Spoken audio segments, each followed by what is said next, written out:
Okay, hello. Welcome to a live version of the Carousel podcast, which is now called the Carousel Interrogations. We're streaming live just to try this out. We don't really, this is the first time I'm doing this, so we'll see if anybody tunes in. If you have any questions, just type them in the YouTube. We'll glance at it occasionally. But this is also going to be posted in the normal channels of Spotify and Apple Podcasts and Substack, so we're kind of doing two birds with one stone. My guest today is somebody who I have seen in the scene for a long time, Kevin Kautzman of the Art of Darkness podcast. The Art of Darkness podcast is an independent podcast that tells life stories of great artists over the span of about 3 hours. The two hosts are Kevin, who I have here with me, and Brad Kelly. And every episode they take turns, like one of them tells the story of the artist and then the other one like kind of does color commentary. And it reminds me a lot of the show Last House on the Left, because last podcast on the left, not last. There you go. Yeah. Which is about like serial killers and horror stuff. And the only reason it reminds me most of that is because it's like you have a guy telling the story and then you have a color guy. And it's very performative, and that show is very performative. And you guys are pretty performative too. And it's great because you get like both a story and it's really funny and it's like really fun. So I think that's what's also so awesome about Art of Darkness. I was listening to the Kubrick episode today, which is just so great because you're diving deep. You're getting like 60 facts per minute that you never knew about Stanley Kubrick, like that he spoke with a Bronx accent his entire life, really for no reason besides to just like spite people, which was really interesting. And so you are, Kevin, a creative writing MFA, a playwright, or web designer. I would call you a content maximalist. You're extremely prolific. You have so much stuff out there all the time, and not only you take very good care to make sure it's accessible in every different way. I came across this phrase on one of your websites that says, like, at the top of the website there's a banner that goes, one of your screenplays or plays, pickleball, available on Amazon. Pickleball. Which I thought was just so perfect for you because it's like, there's a screenplay and you can read it and it's available on Amazon and it's about pickleball. It's like so many very online things at once, which I think it's that kind of encompasses your presence as a playwright for this age, playwright for this era, is what I would call you. So anyway, welcome to the show. Hey, thanks for having me. This is a real pleasure. We've connected on the Bird website. You're in the Art of Darkness Telegram. We chat a lot, so it's really good to come on. I enjoy your podcast, and I'm looking forward to this conversation. Yeah. Awesome. Well, we're gonna go point by point here, and again, like the point of the show where I'm shifting it to be a little bit more of an interrogation, a little bit more like questioning, direct pointed questions. So why did you pick me for a format change? I feel like I'm the canary in the coal mine. Well, you kind of are, but I actually did it first with Lafayette Lee. That's who I did it with first. But all right, cool. But, yeah. So I wrote kind of a thing about it, but I haven't actually done the shift over. So that's also great. I dig it. Yeah. And for those curious, I'm drinking a cheese tea, which is a very strange beverage that we only have here in Pasadena because there's so many Asians. They bring all their weird like teas here, and one of the things they do is cheese tea, and it's fantastic. Cheese tea. What kind of cheese is it? Oh, it's so good. It's so good. Wow. It's like mousse. It's like Ooh. cheesecake mousse on the top, and it's just so good. Gracious. Yeah. We have like dynamite. So many tea places here. But love it. Anyway, okay, that's for another time. Okay, so here's the first question I want to ask you, just as a spicy opener. How to put this? Theater, you are a playwright. Talk to a lot of playwrights in our scene. It's mostly weirdos. Not that playwrights aren't weirdos. I grew up in a theater family, so I'm actually extremely ultra aware. why is it that the world of theater is so populated by a certain type of person, shall we say?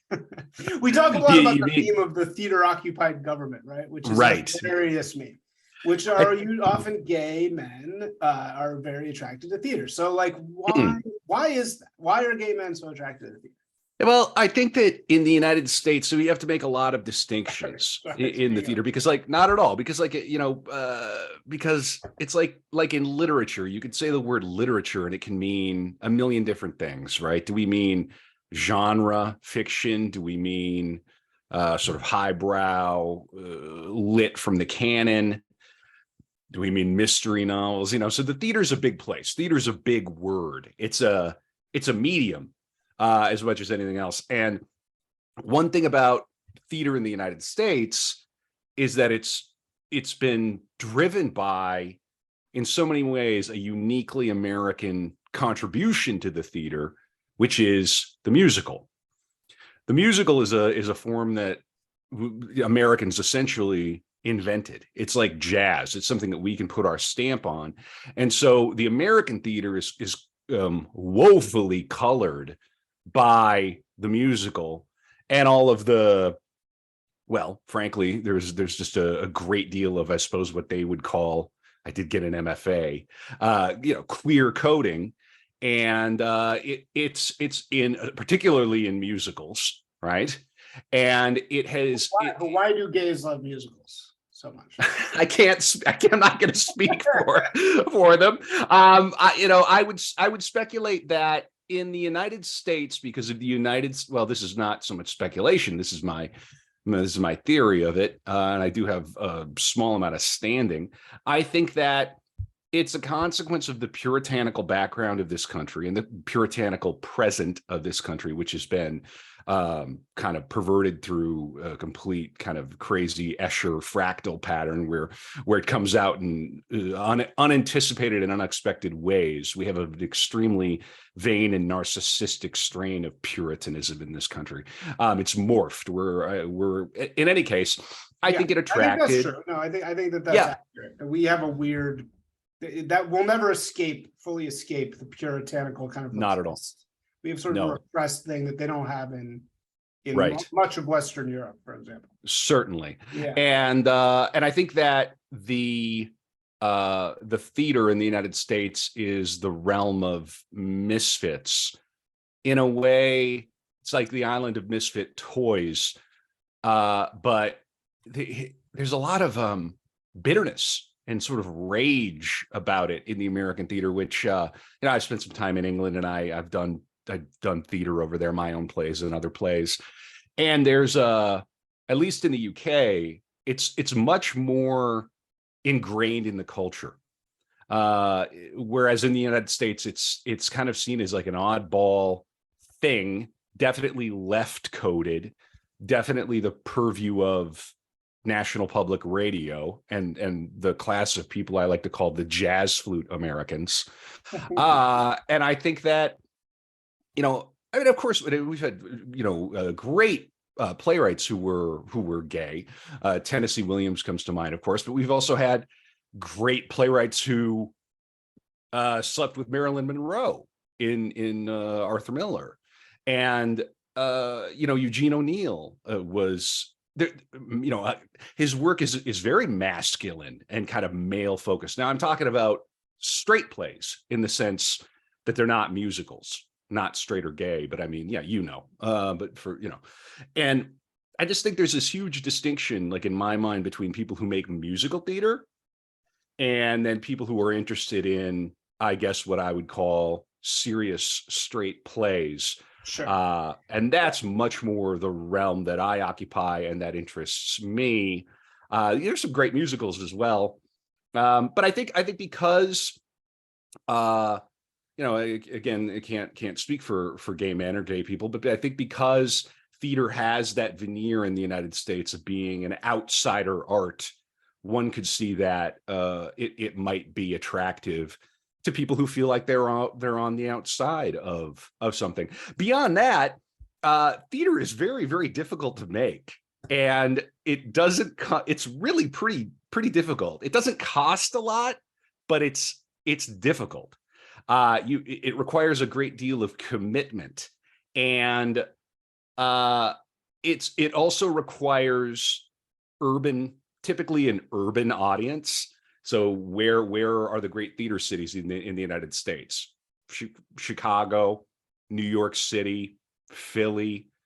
All of those cities, of course, have sort of expansive queer communities.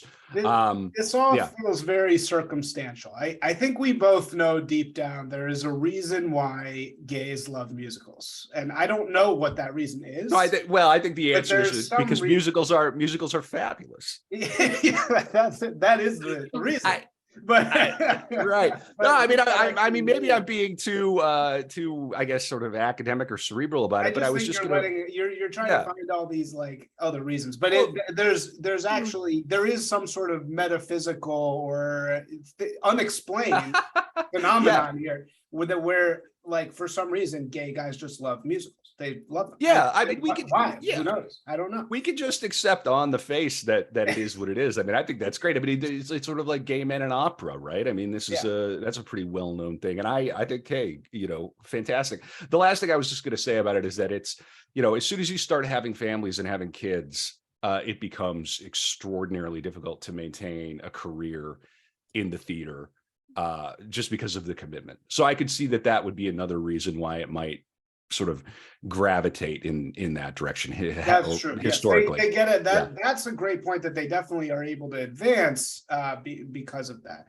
Although this whole outsider narrative is no longer going to work, as we'll talk about, because now it's reversed, right? Now the gays are the insiders, and all of us are on the outside. Well, in some cases. I mean, the theater kid occupied government thing is wild. I mean, when they come on TikTok, like that crazy misinformation woman comes on TikTok and starts talking in theater kid voice, I'm just pure crusader GIF at that point. I'm like, all my allegiance to the theater side of me just goes out the window, and for no reason. I'm ready to drill shins for Jesus at that point. Seriously, you said this. What is drill shins? What does that mean? It goes back, I think, to the troubles, and you grab your neighbor, and it's a form of torture. Oh, drilling the shins. Bro, they locked down our kids and our families for years and forced people to get medical intervention, and we're sitting here, and I mean, present company excluded, but we're just acting like nothing happened now. I don't mean to Fed post on the pod, but I have that side of me too that is extremely online in a different way. Okay, well, we'll get to that. We'll get to your status as a very online person and where you lurk and that kind of stuff. But for now, let's start in with just your background a little bit. So you are somebody like me who has gone deep into the throbbing bowels of the, what do we call it?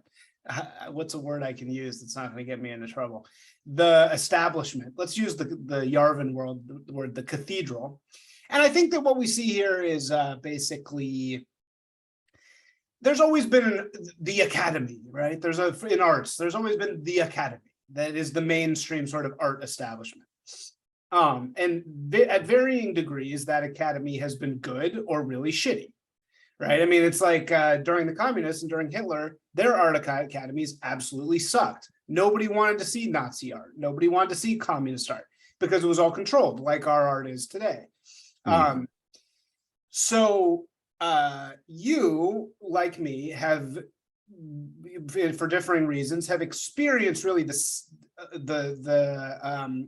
what Curtis Yarvin, he uses a word called cursus honorum.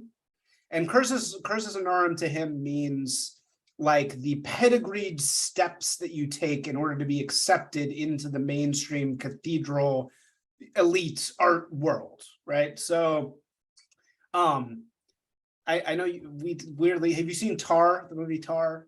I need to see Tar. You mentioned this last night. Yeah, I need to see Tar. Yeah, so that's very much about a woman who is perfect cursus honorum. She went to every right school, every right step, every right fellowship, every right below. You are a Michener Fellow, whatever that means, and you went to UT, great school as an MFA.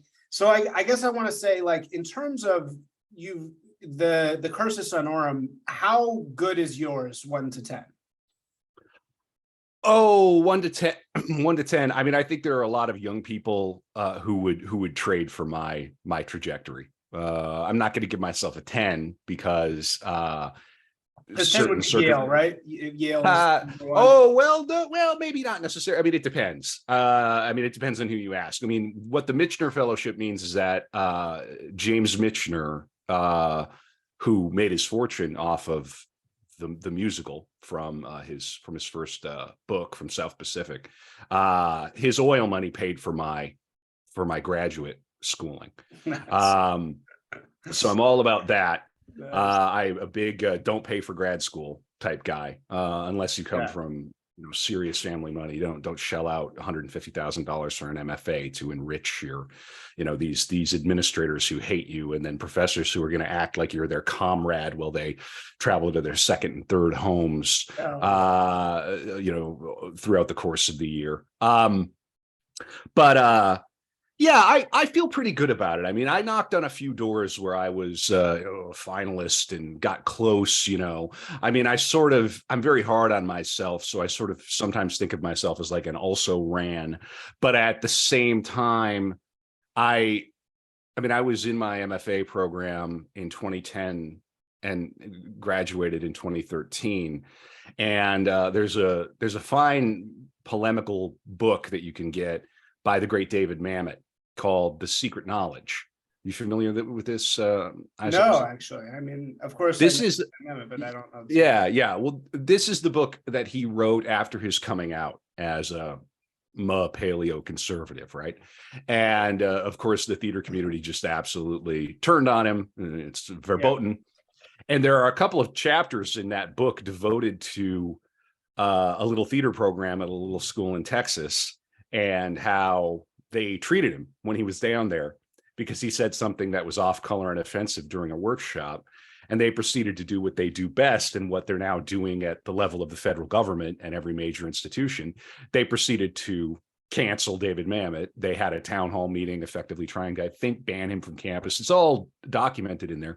And I was so excited because when I went down to interview, Mamet had just been on campus or something like this. And I was like, my gosh, I can't wait. Maybe, get to sit in a workshop with David Mamet. I mean, we met some very heavy people while we were down there, and the Michener Center puts together these extraordinary sessions where, Brad was hanging out with, well, not hanging out, but you're sitting across the table from Jonathan Franzen and the likes of people like that.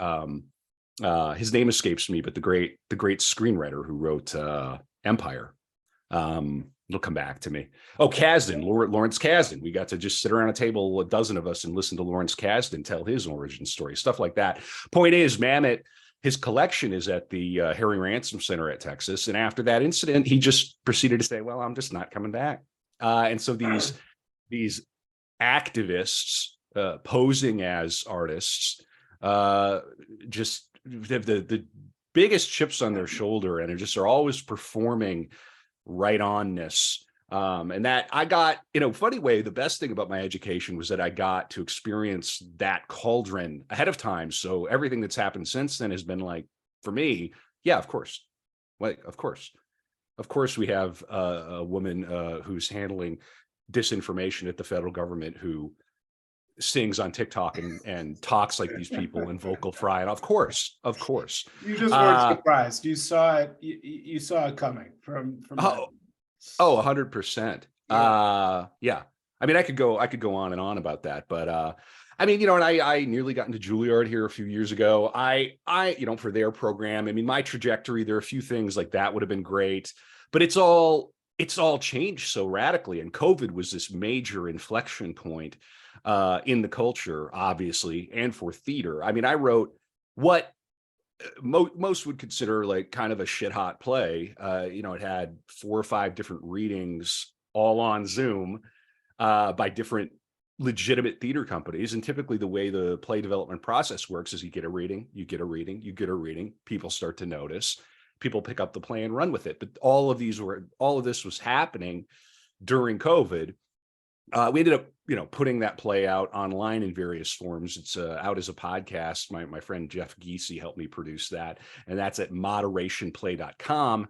And that's a two-hander Black comedy about social media content moderators losing their minds at work. So very hander. What is two? Two actors. It calls for two actors. Oh, yes, two actors. Two-hander. And I'm in the process. So you mentioned pickleball earlier. And I write my screenplays with a very good friend of mine, Abby Lucas, who's a director. It's ABBIE Lucas.com. She's great. We met in the theater many years ago over in the UK. We've remained friends and collaborators now for, I don't even want to say how many years. And we are in the process of adapting. She's a director. We're in the process of adapting Moderation into a screenplay with the thinking that it might be something that one day we could get the money together and do ourselves. Yeah. Right. Cool. Well, so still no answer on the 1 to 10 on how pedigreed you are, but we'll take that as a high. That was like an 8. I think you're like, yeah, I'll give myself an 8 because I never crossed over to that level where there was a period in time where like I've been a finalist for things that maybe would have put me over the top.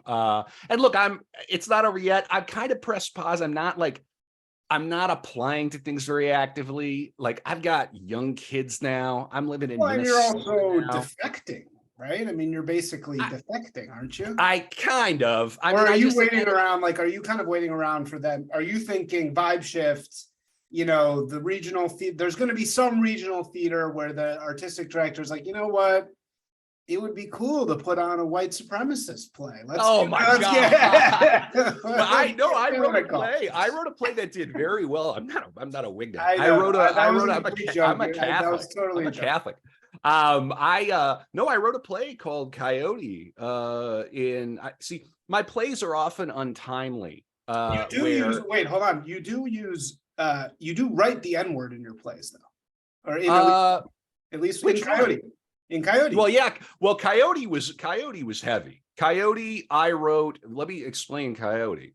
And that got a production in Dallas. That was necessary for that play. That play I wrote after coming back from the UK, back to Minnesota. I had received the Jerome Fellowship at the Playwright Center, which was great because usually people get that after they get their MFA. So I'm kind of semi-local. I mean, I'm local to Minnesota.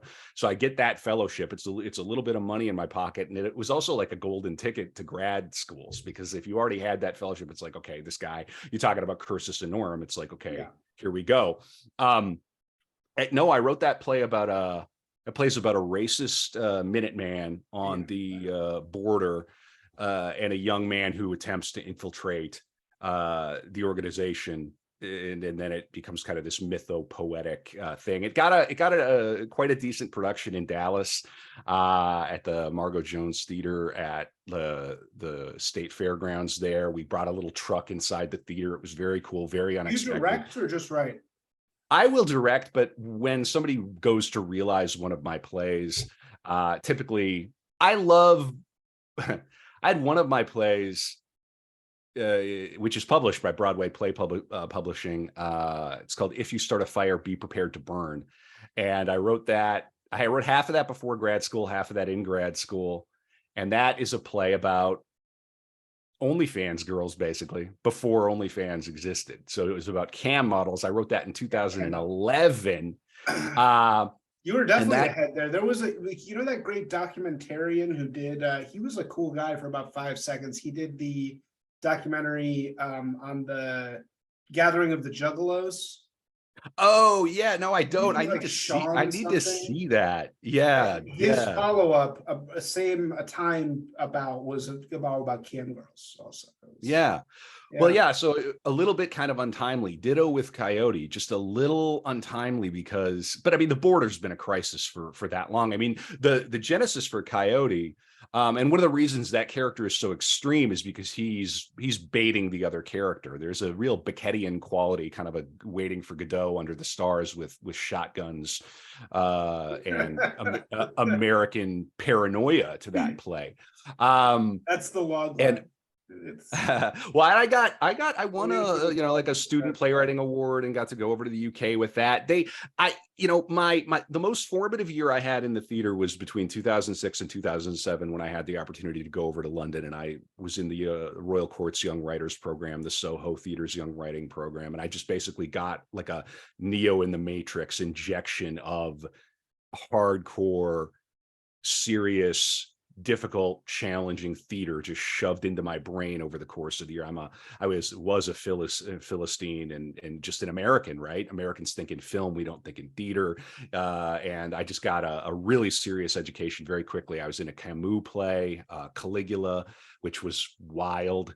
And that's informed my aesthetic and my style ever since. I mean, to me, there's very few better days for me than, short of time with my family. And I'm not being sappy, but like if I have I really mean this. If I have my way, man, you wake up in London, it's a Tuesday afternoon, make some coffee, go to the Tate Modern, get a lunch, go meet a friend or somebody from the theater in the afternoon somewhere in central London, go see a play, come home, maybe hit a pub, and come home. That to me is just tremendous. I love it. It's like my worst day. Like I can't think of a worse day than what you.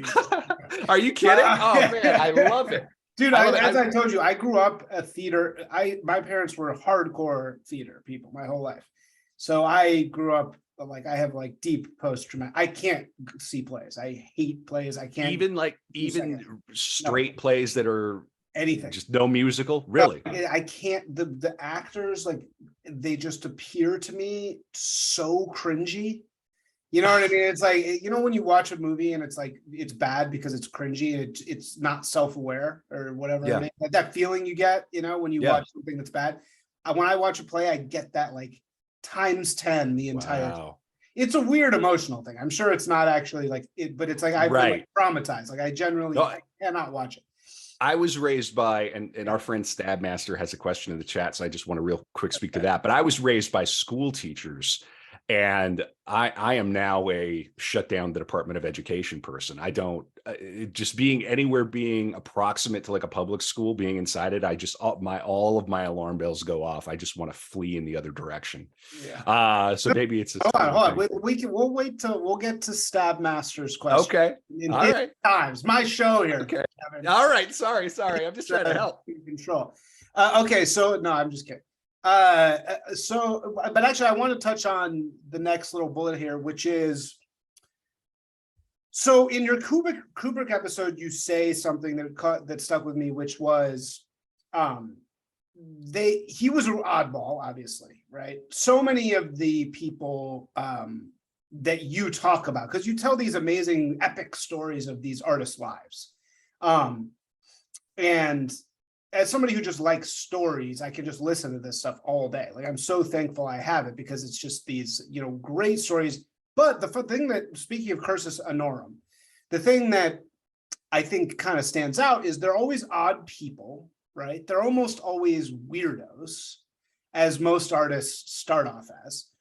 But when it comes to their actually process of getting into the arts, it's usually pretty standard. Like Kubrick started as a photographer. Somebody saw that he had good talent, and he was sort of absorbed into the world that he needed to be in, right?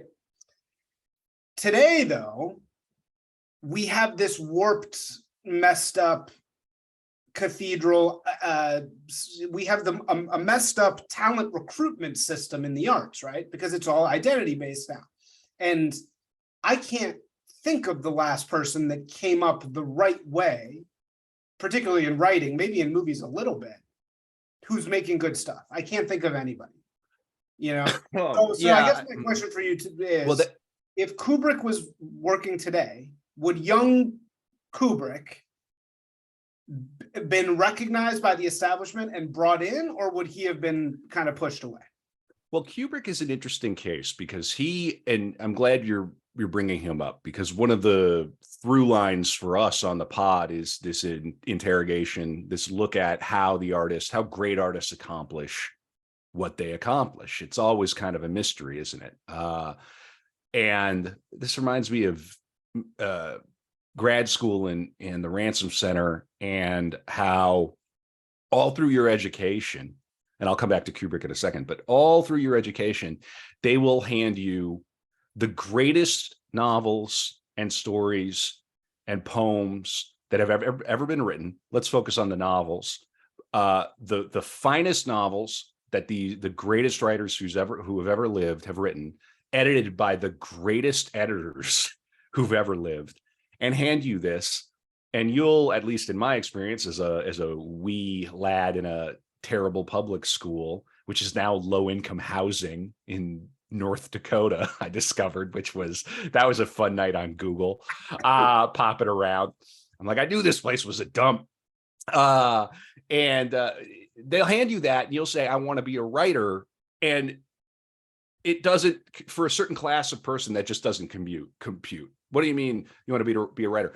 Well, I'll tell you something. You can make a very handy living writing, even if it's just getting educated to be a writer and then going into corporate or agency life and just being a strong writer. You can make six figures in your pajamas. Yeah. But if you come from a class of person in a time where that's just not even on the radar, there's no clear path from A to B. They don't even know that B exists. Yeah. They think it's a fantasy. Now, my point, getting back to Kubrick, is that I'm pretty sure public school in the Bronx, Jewish kid. His family had some money, like they lived in their own detached house, but not a lot of money. And he got absorbed into Look magazine as a young guy. He's like a D student. And Look magazine was, I think, kind of second to Life or whatever in terms of the photojournalism. And you got to imagine it was a different time. But I think he was on their staff when he was 17 or 18, something like that. Now, I don't know if something comparable to that could happen today, but it does strike me as interesting that his path was not this protracted incubation inside these cucked institutions. He went right to work. He was a working photographer. Right. But from there, you're saying, that's an interesting point, that it's he didn't get trained in this way. He went straight to apprenticeship and actually making stuff right out of the gate.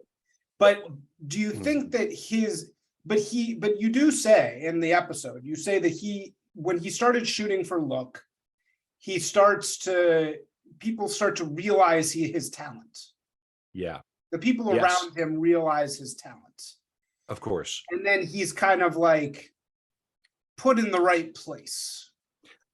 How does he do that transition from? Well, and I can explain that. And this is one of the great things about Kubrick, is how dogged he was. So he's writing, or not writing. He's doing the photography for Look, and let me think here, because I want to get the name of the thing right. I'm looking it up here. He ended up making his own movie. That's my point about Kubrick. So he did not sit on his hands. He got some money together through a dentist, through the family, took a group out to California and made a feature film called Fear and Desire, which I think it's only 63 minutes long. But he had made, I think, some short films, including Day of the Fight, which is worth watching. And that was based on a series that he had done for, I think, Look magazine, following a boxer around the day of the fight. That film is worth watching because you can see the germ of what would later become Stanley Kubrick's greatness in that film. And look, he's a guy who today would be a New Yorker. Doesn't hurt to be from a semi-affluent family in the Bronx. And this is a Bronx at a different time. You got access to the capital of the world after World War II. The world shifted to New York City. And he's kind of a guy who crowdfunded his own feature film and got it screened in New York City, and then kind of it took off from there. He made himself, is my point. Yeah, he was in the right place. He was making. He didn't get like blessed into the system. He wasn't anointed into Yeah. the system until because he had made. Let me get the name of it. Oh my gosh, it's gonna. I'm going at Killer's Kiss. No, it's Killer's Kiss, but that it was the Paths of Glory, which Paths of Glory is the first. That's the first great Kubrick film, as far as I'm concerned. Well, at that point, after that, they brought him on to do Spartacus, and he was after Paths of Glory. He was kind of a made man, is the impression I get, because that is such a good film. I mean, it's so strong. And then he took over Spartacus.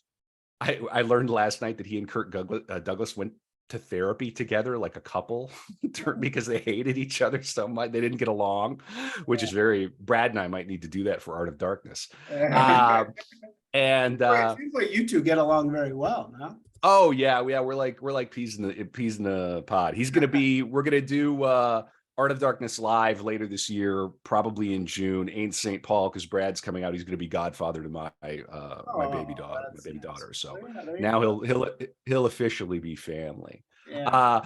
But yeah, when he took over Spartacus, I mean, that was now you're I think he was 30 years old. Wow. Like, but I admire Kubrick so much because he's not somebody who sat on his hands. He did not wait for them. That's a serious problem we have now, because these institutions have the arts scene, have arts careers. They hold the arts careers like little trinkets and toys that they can hand out to people. Well, and that's what it is for them, right? I mean, it's now these former jobs that used to be, journalist, is now some rich guy, now it's the daughter of the billionaire is now. Right. It goes to the people who least need the jobs. Well, in many cases. So insane. So my wife went to a private school in LA on the West Side that's like very known for lots of celebrity kids going there. And we go to the movies, and like 2 out of 3 times she goes, "Oh, I went to high school with her. I went to high school with him. It's like 90% of these people that you see in the movies are the sons and daughters or nephews or somebody of the people who are already in the movies. Like, people have no idea. They really think that these people just come out of nowhere. Like, that almost never happens. No. Well, and this is something people talk about when you go and look up somebody you admire and both their parents have blue links in Wikipedia. That's something that we pay strict attention to. It's like every now and then you get a Jennifer Lawrence who genuinely comes up, but like for the most part, all these people are people of daughters. And the thing is, though, so there's always, what I'm trying to get at here is, in today's world, I really do think things in America have changed. And I think that there's always outsider artists, right? There's always going to be outside artists who exist Marcel Duchamp is like the paradigmatic example of this, right? In France or wherever, I guess it's France, there's the Academy, and the Academy's cranking out this like replica impressionist shit, trying to just kind of do what was popular in the past. It's very boring. Nobody's really into it. And then they reach this inflection point where somebody like Marcel Duchamp comes along, and the establishment has gotten so rotten and so bad that Duchamp can't really operate inside of it. He has to operate outside of it and make fun of it. And that's like the inflection point where everything then starts to kind of shift, and the establishment starts to understand, okay, we need to like make some changes. And then the establishment gets cool again, and they know how to recruit talent. And then, that's really the best times for art, when the establishment and like the actual artist are kind of together. I think we're now at a place in American culture where we're at the absolute stalest we can possibly be, right? Like we're at the part where, working inside the system, you really can't make anything good. I mean, like, there's a few people who kind of can do it, but they're not recruiting talent at all. They don't know what talent is. They don't even want. No, you have to understand, these people are interested in equity, which in art translates to garbage. It translates to garbage. Well, it translates to, I don't know what talent is, but I can tell what skin color somebody is. Yeah. Well, and you know who gets paid in the arts in America.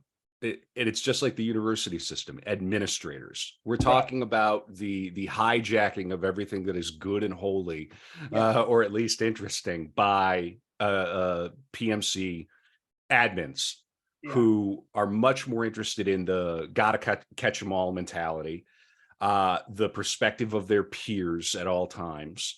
And much like my colleagues at UT, they have to be right on all the time. They have to signal how right on they are for every new current thing. And that's a job for them. Once you have one of these positions, Yes. Right. Yeah, a great right. Yeah. a great deal of the calories they burn then go to maintaining their positions because It's they're not only so maintaining cozy. it's what the greatest line about this is: never expect a man to understand something that his salary is based on him not understanding. And it's like these people are they fall upwards into these positions because they know how to judge movies based on the skin color of the person who made it, not on the quality. They simply don't see that. I remember in Hollywood, when I first moved here, I kind of was dabbling in Hollywood a little bit, not as an actor, but maybe like writer. And I went I don't like writing screenplays. I've sworn that off. But You're the only man in Hollywood who doesn't like writing it's not for screenplays. me. It's like you've Yeah. said this also. It's like making a movie is like running a business. It's a totally different art form. But anyway, I went to one of these like a budding filmmaker showcase by NBC Universal. Somebody invited me and I went. And this was when I knew things were really I knew something was deeply wrong, because this should be young people who are talented, who are being groomed and, like, oh, we're scouting talent. This is how you do anything well, right? Sports, architecture, anything, you have to know how to groom good talent. It's just part of what you have to do. And every one of these movies was basically the same story about somebody being racist or gay. The main character was gay or black or woman or blah blah, and they were racist, and then they somehow got revenge on the person who. Every single one was the exact same thing. I kept going into the next one. I was like, okay, surely this one will not be about this will be a romantic comedy about a couple in the suburbs. It has to be one that is not about this. Every single one was about it. I understand. And I was like, holy shit, like this is not just like some random thing. This is like, and it's not meant to be color. It wasn't about that. It was like genuinely like, this is the young creators showcase. And it had nothing to do with the young creators, nothing to do with talent. And all I'm saying is the establishment is so broken in that way that, it's just as somebody like you who's been kind of, it seems to me like you went into the system, got to a certain point, and then were like, I got to now work outside the system. I think that's true. But it's also, theater's very much a young person's game. And, I spent my years in New York City. I was a part of some different writers groups. I had some things going on, but the dirty secret among playwrights in America, and I think even in England now to a degree, is that everybody's angling for a TV job. Yeah. Everybody, that's the highest status thing that a playwright can achieve, short of a Pulitzer or some sort of Tony position at one of the universities as a professor, is a TV writing job. And of course, who gets those now too. Yeah. So there's a certain point where enough doors start shutting in your face. You're a finalist enough times where you go, I'm just going to take this into my own hands and make my own thing, and sort of you can go to hell and I shall go to Texas. Texas is a state of mind. Now, of course, I was at Texas before this, but you understand what I mean. I have my own little theater company, Badmouth Theater Company, that I co-founded with a great actor named Amanda Forstrom. We have a website, badmouthtc.com. You can get presently 4 readings that we've done. Anybody can get them. They're online on a little like sort of podcast format. We're going to be doing more of that. We just released an adaptation of the Artaud radio play, To Have Done with the Judgment of God, on Art of Darkness at artofdarkpod.com. So I'm still doing it, but I no longer live my life with, I'm done letting other people judge me and my work. I'm done being judged by people who hate me for an identity constellation that I have no, and it's not even that they hate you. I've been inside those rooms. They're just, it's Pokemon. It's got to catch them all. It's really pathetic, actually, and sad how those decisions are finally made. The other reality is, like, since Kubrick's time, how many more billions of people are there on the planet?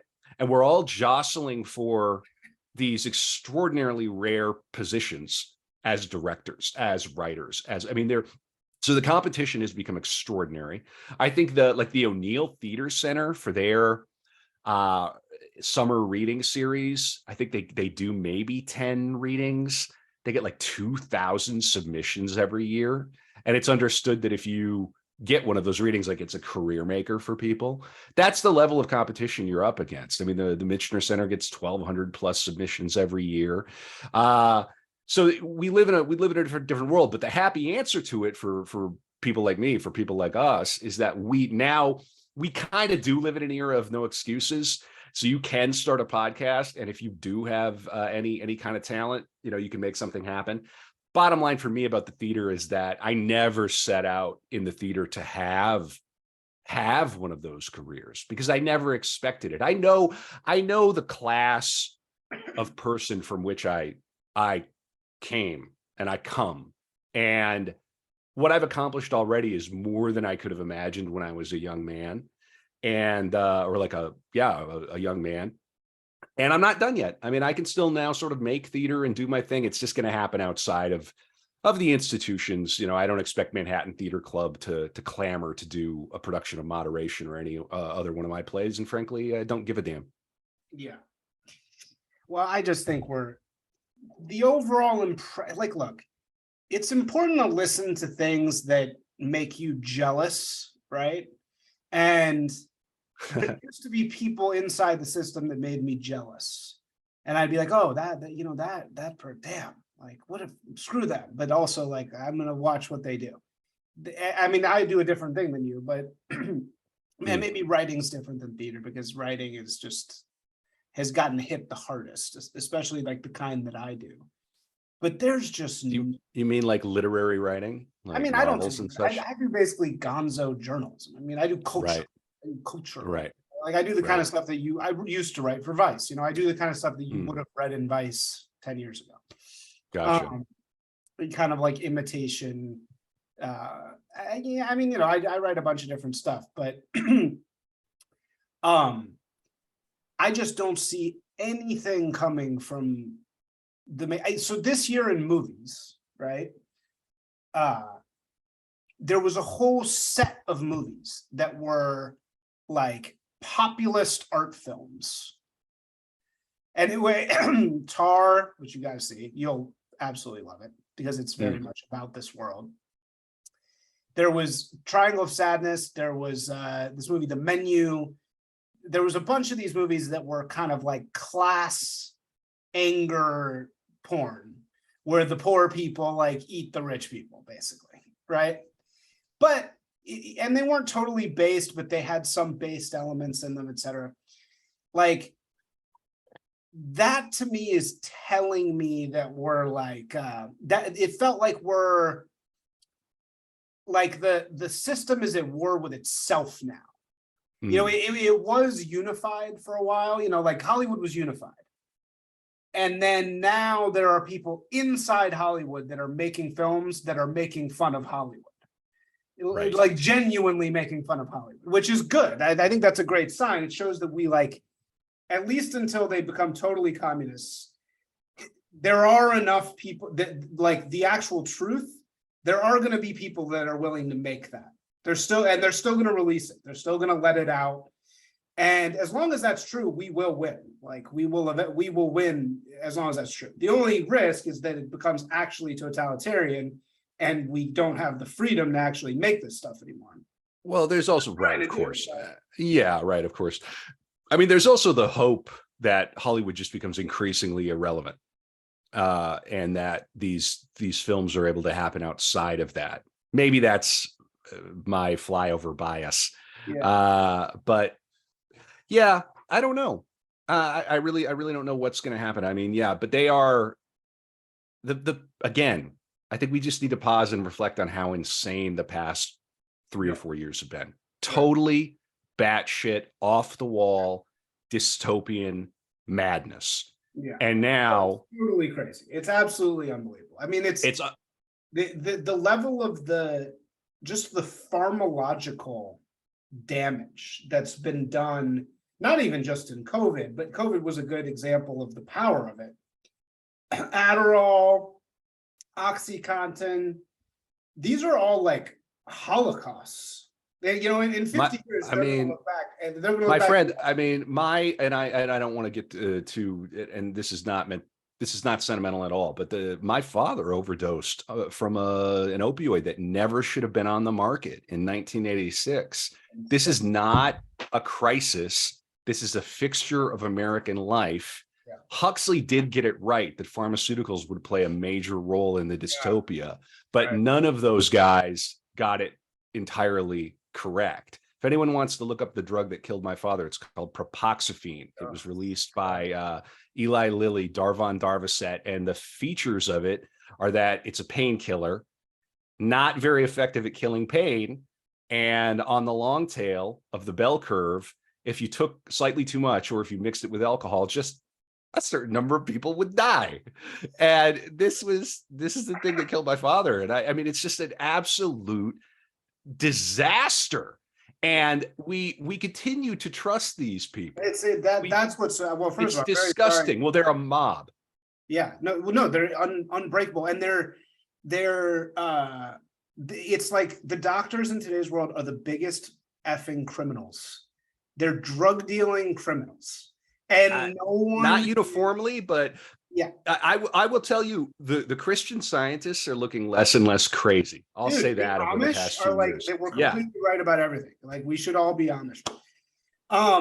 Yeah, no, it's really crazy what's happening. That's another thing about my life that's so unusual, and we talk about this a lot with the artists that we cover on Art of Darkness. There's very often a parent will die young, and having done the pod long enough now, it doesn't really faze me, and I try not to get too personal on the pod. But I don't trust big pharma at all. Not at all. And watching these leftists, these so-called leftists, get so on board, to me has just been hilarious beyond belief. They're so pathetic. No, they're not. They're communists. They're totalitarians. Are they even communists? I mean, it's like, right. They wouldn't even. Yeah, no, they're right. Yeah. It's beneath contempt. We don't even have a word for it. They're it's just staggering. I mean, we've got, you have people out like forging papers in order to like work. I mean, you should have seen what the actors union required. I mean, these people have lost their fucking minds, and they think that they're on the right side of history. And but this is the issue, is the right side of history argument just is so dangerous. It's so easy to get into that. And that can't be our guiding principle. It's their guiding principle. Well, right. It's there. Yeah, there is no right side of history. Yeah, right. There is no right side. Yeah, there's no right side. But I mean, the right side of history. But you're 100% right, and this gets into their Hegelianism and their Marxism. They are obsessed with making history. Yeah. This is the first XYZ. Yes. Who's XYZ? Who did this? And it's like, that's not history. No, right. Nobody's made history here. It's because they have no religion. They have no religion. Right. They've been deracinated. They've been de-religionized. They've been de-traditionalized. They've had all that taken away. So all those instincts they have cling to what's available, and what's available is the story of right and wrong. It's the story of civil rights that we're taught. There was a video that just came out of Kamala Harris talking about Kwanzaa. And he's like, the elders gathered around and there was no seats because they were telling the elders were telling the story of our people. It was like Kwanzaa has been around So since bad. 1965. It's a She's brand so new idea. It's made by a bunch of academics. It's made by a guy who raped a bunch of women and like imprisoned them. And the problem is Kamala Harris, like, I actually pitied her greatly watching her tell that story, because I was like, you have nothing to hold on to at all. right. You're just out there flying around in space, and you have this deep craving to like find meaning and to find purpose and to be part of a people and to do all these things, and you just have nothing to. You're just making shit up because you don't Have you- have anything. You don't Right, have right. anything to explain Have to. you right? And Yeah. 100%. I mean, have you heard the saying that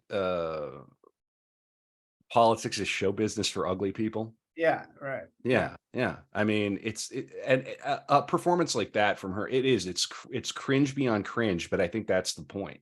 I think the humiliation of it, the degradation of it for anybody with synapses that are still firing, that haven't been all clotted up by the shot, is part of it. It's a humiliation ritual at scale. So you think she's doing it on purpose? I think it almost doesn't matter. I mean, but yeah, she's been given a script, I would say. I think so. Don't you think? I mean, I think she's been given a script, yes, but I believe that somebody like Kamala Harris is so, one of your favorite words, rootless cosmopolitan, is so, these are California people. What are California people? They're people who have abandoned their roots, like fundamentally. That's what we are, me included. And that group of people somehow took power. Like that group of the Kamala Harris, Gavin Newsom, Pelosi, that group, the lineage of that group dates back to early tech, early cults, Getty family. yeah. These are people who are recreating society. Chinatown. What from scratch, right? Yes. One of the things I say is we're all Californians now. Yeah. I mean, and it's one of my favorite things about Mad Men is that conclusion where Draper realizes he can that he can sell California. Yeah, that he goes and ding. Right. Just so people know what we're talking about. The last episode is him. He's at the absolute low point of his life, and he goes to a yoga retreat in California, which obviously in the 60s when this is taking place is like brand new.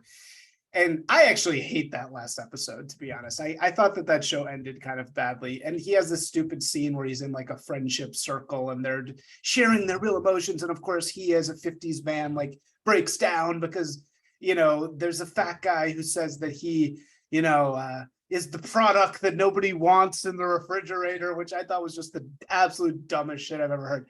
But the very ending is great because it shows him, he's a workaholic and he's done this yoga retreat where he's supposedly finding his true self. And then it clicks in his head that he can sell that this is the thing to sell. So it is a very good thematic ending. It's wonderful. He suddenly sees the future. Yeah. And I really do appreciate that about it. Yeah. Well, I think the answer to your question is that it's a devil's bargain, because if you sever those roots, if you're connected to nothing but a sort of a Venn diagram of various cults, finance, and three-letter agencies, and then tech, and one thing I say all the time is that Silicon Valley is Fed Gov West. It always has been. Then yeah, you can move the world with that because you're not beholden to anyone or anything. It's all Fugazi Fugazi. But it's also a like there was a good piece by Nicholas Taleb. Is that his name? Do you know who I'm talking about? He was a thinker. He might be off your radar a little bit. Not Nicholas Nassim Taleb. He's kind of like a dark Malcolm Gladwell. He's like based Gladwell. And he had a really insightful piece about like in a system like ours, there's a great power to small, ultra loyal groups like Cubans and Jews and Mormons. The groups like that do really, really well in America. Podcasters, like yeah, small, ultra loyal minorities, like 100%. they can pierce through all the stuff very, very well.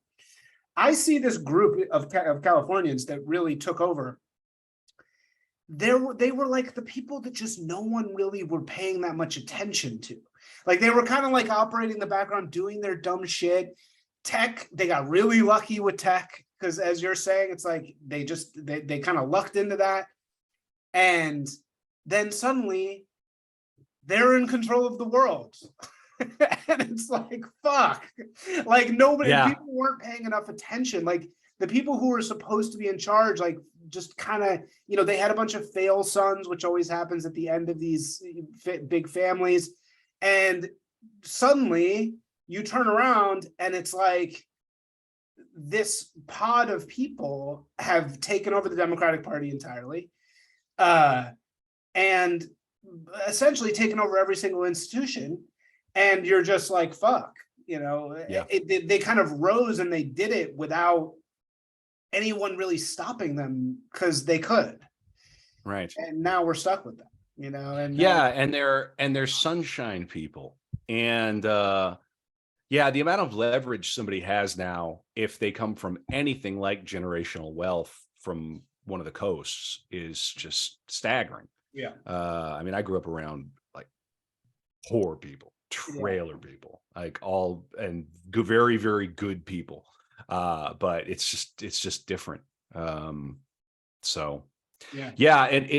funny that they're the ones who will lecture us about unconscious bias, as if they aren't operating from this cauldron of, I suppose, sort of soft communist totalitarian impulses. I mean, we did the Timmy Leary episode, and recently on Art of Darkness, and that was an eye opener in terms of just how tangled up with kind of agency business he was, and how much of that went on, how much of that still certainly goes on. And the idea of the hippies as these like leftist utopians is very interesting to me. And to know, like, when I visit California, I've only been out a few times, mostly to LA, though I have been up to San Francisco. It's kind of surreal because you go there, you see it, you pick up the vibe, and you realize that like the wave broke out west and then rolled back across the entire fucking earth, all the way back. Like there's somebody's listening to Red Hot Chili Peppers right now in Bulgaria. Yeah. Oh yeah.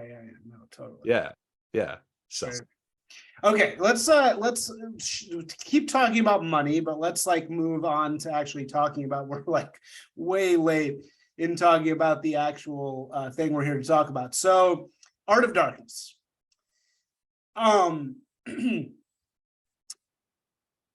Let's talk. I don't know. I'm not quite sure where to start here because I have a few different things. There's so much of it. There's so many parts of Art of Darkness, your podcast. And I get the impression you've experimented with a lot of different stuff, right? There was like a newsletter, you have the dark room, you have postmortem, you're doing watch parties, you have core episodes, you have after dark. You said to me earlier that you had actually tried to just do a normal talking podcast for a little bit. How do you know, and just in general, not only do you have all that, you personally, you have your website, you have your plays, you just have a massive amount of energy out there. How, before we get into how all this is monetized, how do you know when something is good and to get rid of it versus, or is it when to keep it versus how do you know when to get rid of something you're trying out? Oh, that's an interesting question. With podcasts, it's pretty easy because you can track your interest in it. You can see what kind of numbers you're doing, and but you want to give it time. We labored for a year on Art of Darkness before I think we really started to find our format and then begin to find our audience.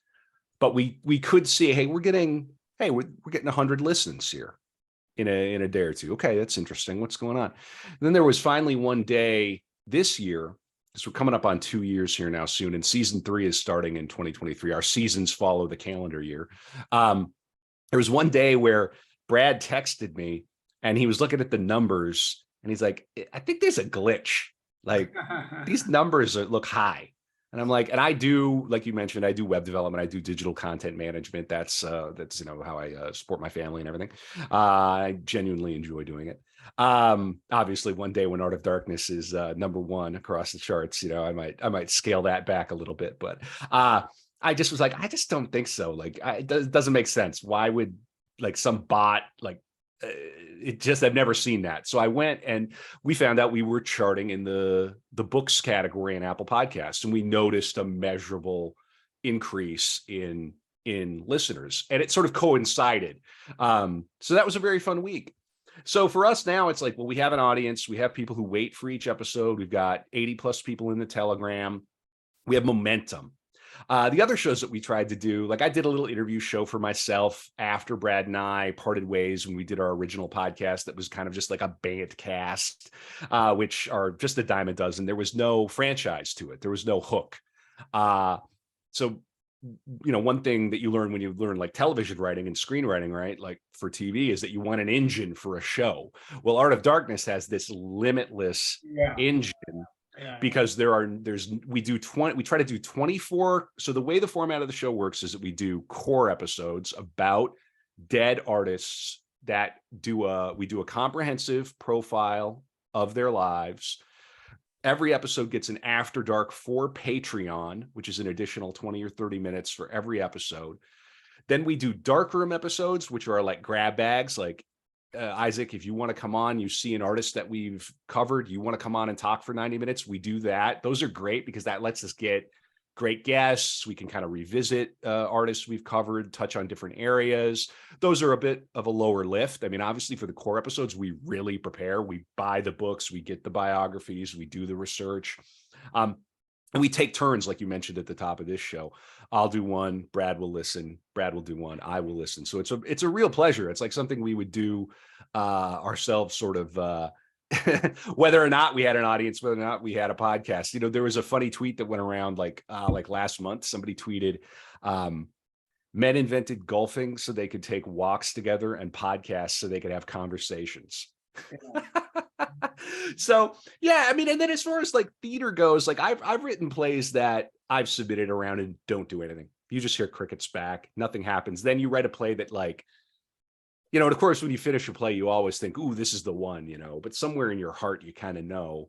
So like I finished Moderation, I'm like, yeah, this is gonna have a life. And then if theater companies start to respond, I mean, I mentioned if you start a fire, be prepared to burn earlier. That I don't think I got to my punchline about that, which was I sent it to this little theater company in Manhattan that I don't think they're still working, but they are just like a super indie theater company. They're called Monday's Dark, and they wrote back the next day. I emailed them. They wrote back the next day and said, "We want to do your play in New York City."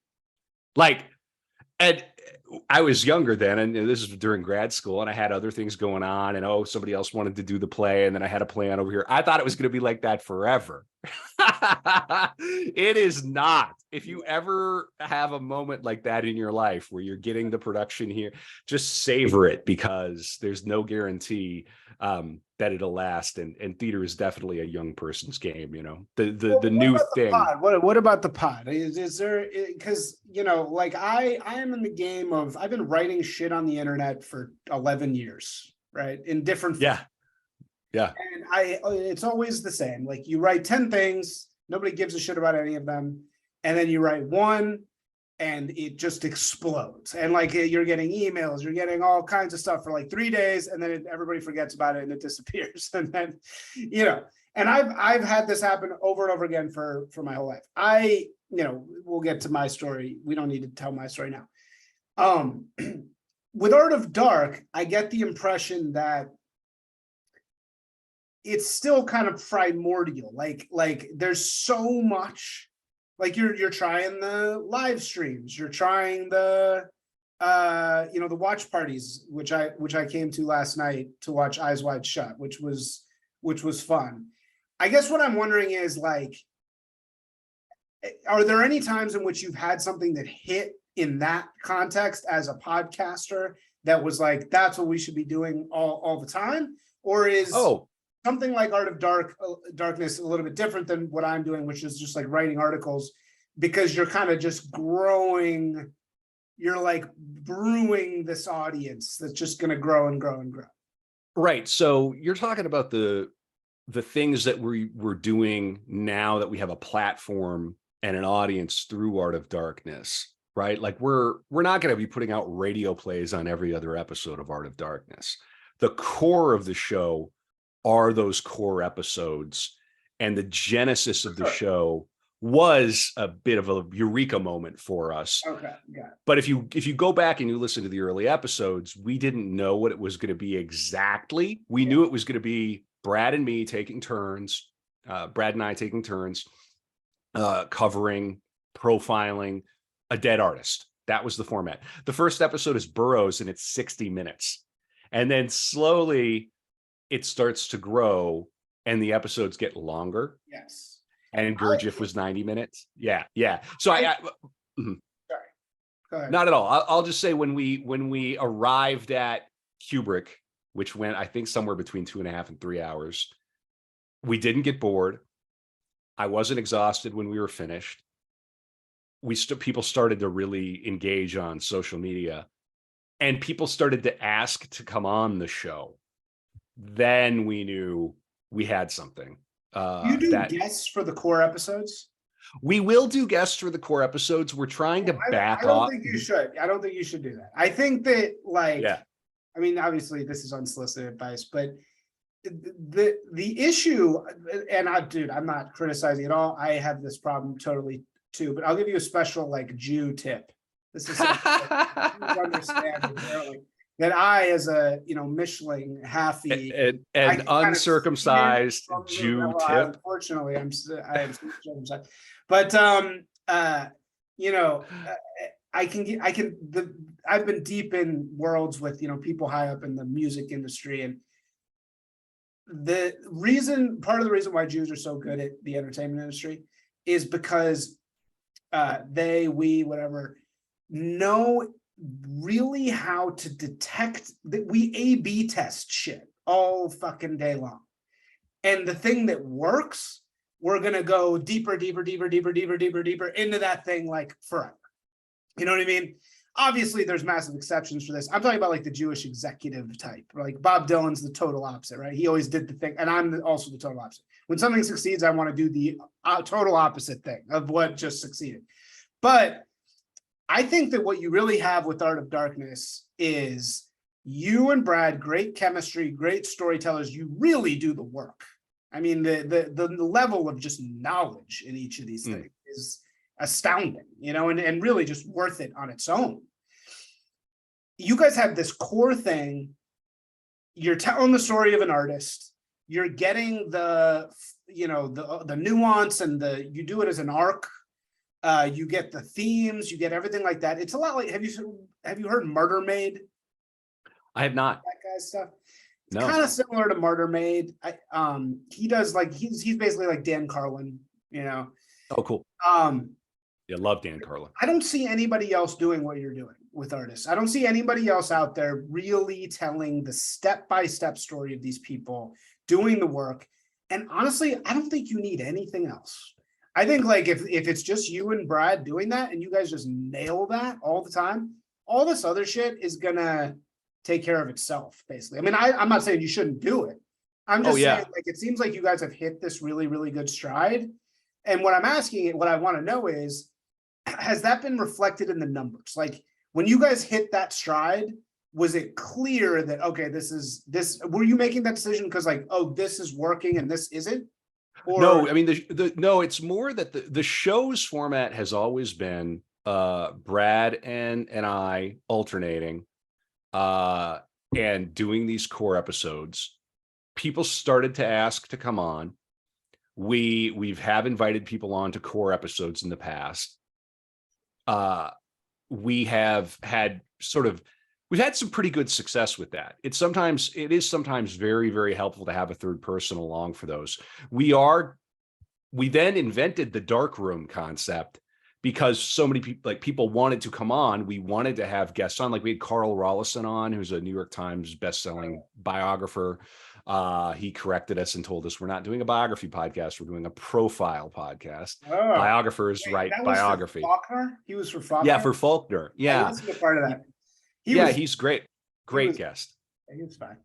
Yeah, well, he was a great guest for us. We're very happy to have Carl. I'm very good he was on. Yeah. Well, anyway, so the show is sort of grown organically out of that, but the core of it, we are conscientiously going to be backing off from having too many guests on the core episodes because they are the meat and potatoes of the pod. We want to be able to control the audio quality and the format of those. And also, like, as they've gotten longer, we also don't feel comfortable asking guests to make a 4-hour commit or a 5-hour commit. We did Crowley with the great Stephanie Leahy. She's an unusual case. She is fantastic. She's a medievalist, and she really took it to heart. I went away for a day and came back, and she had turned the outline from like my little 5-page sketch. The outlines usually end up being 10 to 12 pages, and made it into like a 40-page outline. The final outline was 50 pages. We did 7 hours of Crowley between the core and the After Dark. That's an unusual episode. I think for us, 2.5, 3 hours is the sweet spot. But even that is a lot to commit to for a guest. So more and more, we really are going, okay, Brad and I are going to cover the core episodes. Yeah, occasionally we'll have people come on, but then we'll use the darkroom episodes to have guests on because people get so passionate about it. I mean, I think Faulkner is our most common darkroom subject. So Faulkner or Kubrick. And then, of course, we're starting the book club for Patreon next year. So the point is, like, we know what the core of the show is. Like, if somebody like put a gun to our head and said you can only do one thing for Art of Darkness, it would be the core episodes with Brad and me. But because we've got a platform, we want to do other fun things and kind of indulge ourselves. And of course, well, no, and you should always be experimenting with other stuff. I just think it's like it's cool to see it because you're creating a completely independent thing that you're not being paid for. And we're all doing this. Everybody in our scene is doing some variation of this, right? We're all developing, we're chipping away at creating our own art from scratch, out of completely nowhere, which is really never before has that been the case, right? There's never been an instance in which technology has made it possible to monetize your art by going to your audience directly. And now we have that. So we're all going through this project.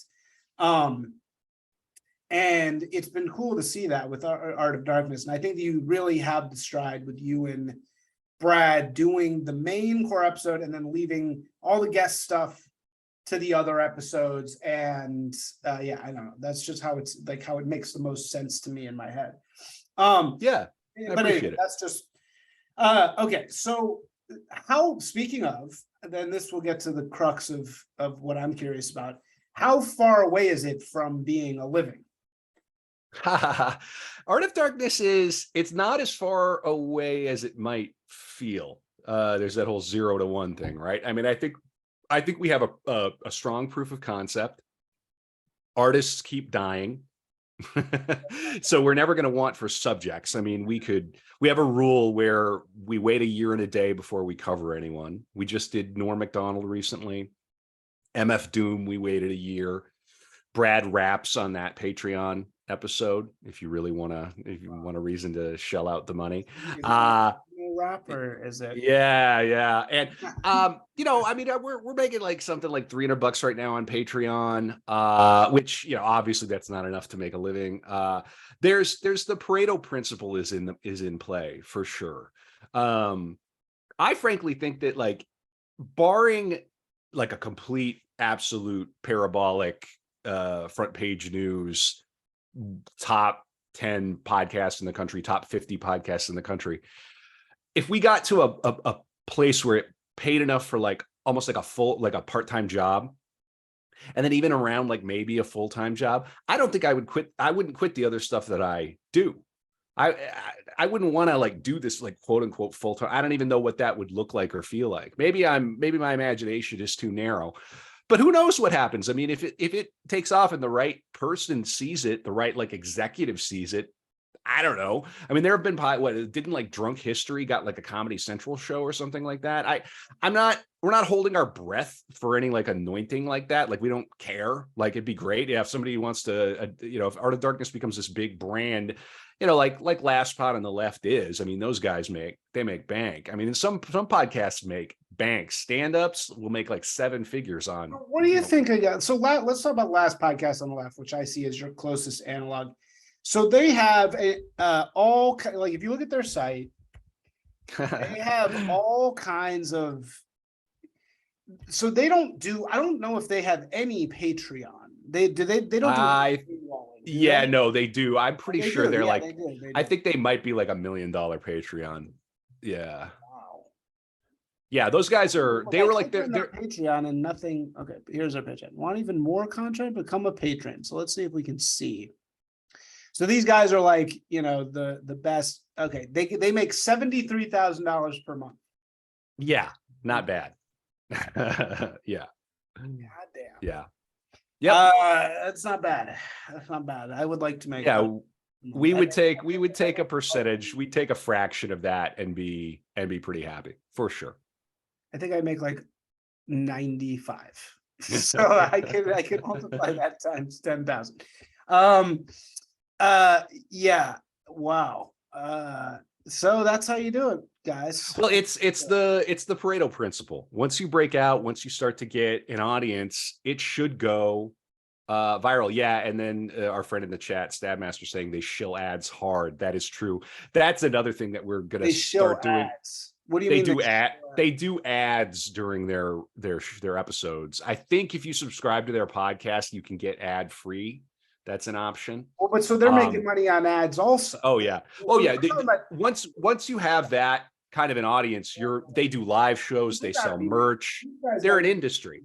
They got to be making like $1 million a year at least. Yeah, for sure. Yeah, they've built something that's awesome, and those episodes are evergreen because they're about events that have happened in the past. Yeah. I mean, our show definitely. I think you guys got it, man. I think you got it. What else is? I mean, who knows? There's so much effing crap out there, but I don't see anybody else doing what you're doing. Is there any?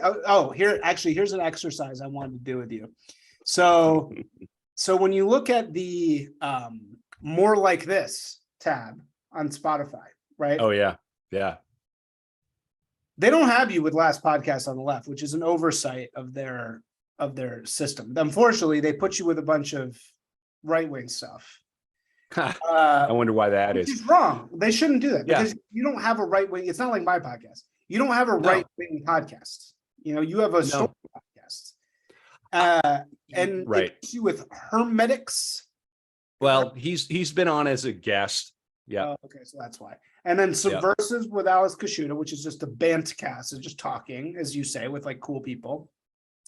Good Old Boys. Good Old Boys. Have you heard that? Yeah. They're kind of like you guys-ish. They do like topics, don't they? I think they do. I'm not super familiar with their show, but I know they have guests on and stuff. Yeah, they keep popping up. You see them around a lot. And then Contain, which is like Dime Square Art Kid podcast. I actually met that guy the other day at the farmer's market. And then Over Morrow's Library. I don't know. All I know is that we chart in the books category internationally in the top 100 Fire regularly. On which? On where? On iTunes. I don't know if we're charting very heavily now. Those get updated on Wednesday. The last big surprise was like we're like number 26 in the arts books category in South Korea, which is like, okay, cool. That's And I don't know what those things mean, but it is cool to see. And when when we're in the top 100 in the US or the UK, we definitely go, okay, all right, we're doing something right. I figure if we just keep going, we keep making good content, we stay current, keep doing the 2 core episodes a month, and then augment it with other fun stuff with the dark rooms, regular interviews. We don't go away for too long at a given time. I think that we will reach like at a certain point, the pot will boil over. Well, the biggest obstacle is going to be your politics. You know, that's what's going to both help you and hurt you. It's going to well, we don't make the show a political or about politics, and yours, not the shows. The shows isn't political. It's going to be, as you said, the people who vet this stuff, their job is to vet us out. That's their entire reason. That's why we're job. They have a job, so they Google us and then they find, no, they're not part of this. We got to get them out of there. Yeah, I do sometimes worry about that. I mean, I did have my main Twitter account whacked, but that was for a variety of reasons, not all of which were political. Yeah, but I did. You were big before, and now you're. Yeah, I had like 4,500. Yeah, I mean, I posted a lot of guillotines during the fake plague. I was pretty angry. I'm still pretty angry about it. Yeah, that was a real pity. I had some big follows and everything. But hey, look, I just sort of go, that account was super toxic, not the account itself, but stuff that had happened around it, because I went down some crypto rabbit holes and people are absolutely insane. And it was associated with my name and everything. So in a lot of ways, it's kind of a relief. I mean, I'm not hard to find on there. Frankly, what I would like to see is I'd like to see Art of Darkness get 10,000, 15, 20, 30,000 followers. That to me means more than like my own little account, which I don't really care that much about, to be frank. Yeah. Do you sell any merch? Yeah, we have a bonfire. Yeah, I think you're aware. We have some funny shirts. Don't do heroin, says one shirt. Another dead artist says another dead artist. Yep. You can get the logo on things. Does that work at all? Because I of course everybody who's in our shoes thinks, oh, I'm going to make a clever shirt. Everyone's going to buy it. I've had a few people buy the shirts. I mean, for me, this is not like a source of revenue or anything. It's more just a fun kind of novelty. I mean, eventually, like if we cross a threshold where we know we could sell 50, 100 tickets in London, in New York City, in LA for live shows and do like a little mini tour or occasionally go do a live show in a major city, 200 tickets or whatever, that would be amazing. I would love to do that. I love performing live. We're going to do it live in St. Paul here. We're going to do the first 90 minutes of Fitzgerald. We're going to marry that to my theater company. The theater company is going to do a reading of an adaptation of Winter Dreams, the great Fitzgerald short story. Can't wait to do that. That's going to be so much fun. Yeah. So somebody like me who is trying to, like, I could do more paywalling, right? Which you guys do a little bit of paywalling. I could do more merch, right? I could there's a lot of different ways I could monetize the business of what we do. I'm interested to talk about like the business of what we're doing. What would you tell somebody like me? What to focus on and then what to not focus on? And you're talking about your writing. Sure. Well, I'm doing a podcast. So I have a podcast and I have my blog, right? That's yeah. Well, so for the podcast, I mean, I think format is super huge. Being crystal clear about what the nature of your show is. I mean, I think one of the things about Art of Darkness that is strong is that, like, we have an intro. The intro explains exactly what the pod is in 30 seconds.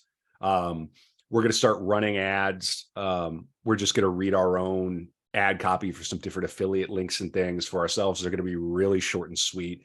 That's going to start next year, and it's just going to be the same. That's another option. Ads. Well, I'm using myself as an example. I'm saying for a young person trying to do yeah. What are the things that you've learned work versus what? So you're saying you said, well, merch. Okay, it's not like That's Yeah, you're not gonna make Right, revenue on revenue merch. No, Yeah. no. Yeah, Patreon works. People are familiar with it. They're comfortable with it. They'll put their credit card in. They'll sign up. We had somebody go to our like max level after the Crowley episode, and I'm like, whoa, okay, somebody really appreciated that. That was very cool, very nice, super simple. It's just a link. They make it easy for you to put stuff behind a paywall. It's just a natural thing. And on the writing front, I would look at what my friend Aaron Gwynn is doing. Do you follow Gwynn? He's been on our pod a number of times. He's going to come on for the book club next year. We're actually going to read one of his books during the book club, but he's also going to do who's he doing with us? I think he might be doing Hemingway. Anyway, he's a very well-known writer, but he's turned a Substack about Blood Meridian. Oh yeah. Legitimately into like a moneymaker for himself. That's right. Just like, and so I would just say, go look at what works. Yeah. Like we did take a little detour and go, okay, what are some of these other podcasts doing? We felt out like, okay, well, wait, so we're trending in the books category. Interesting. Well, why don't we do a book club? It's the most natural, like obvious. I mean, that for us isn't even going to be that much work. Yeah. We'll get extra content for Patreon. We're already reading most of these books for the episodes we do. I never need an excuse to reread Heart of Darkness.